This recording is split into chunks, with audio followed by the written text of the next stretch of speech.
আসসালামু আলাইকুম গাইস, কেমন আছেন? গরুর মাংস রান্না করতেছি বাটা মশলা দিয়ে।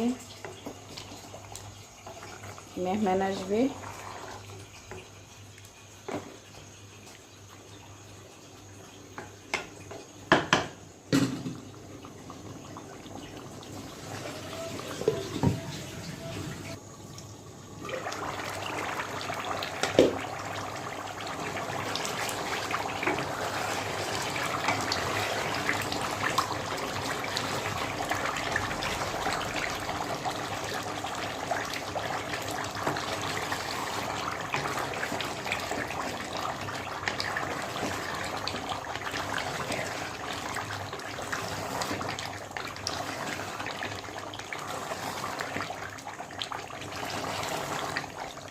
গরুর মাংস হয়ে গেছে, এখন গুঁড়া বোনা থাকবে।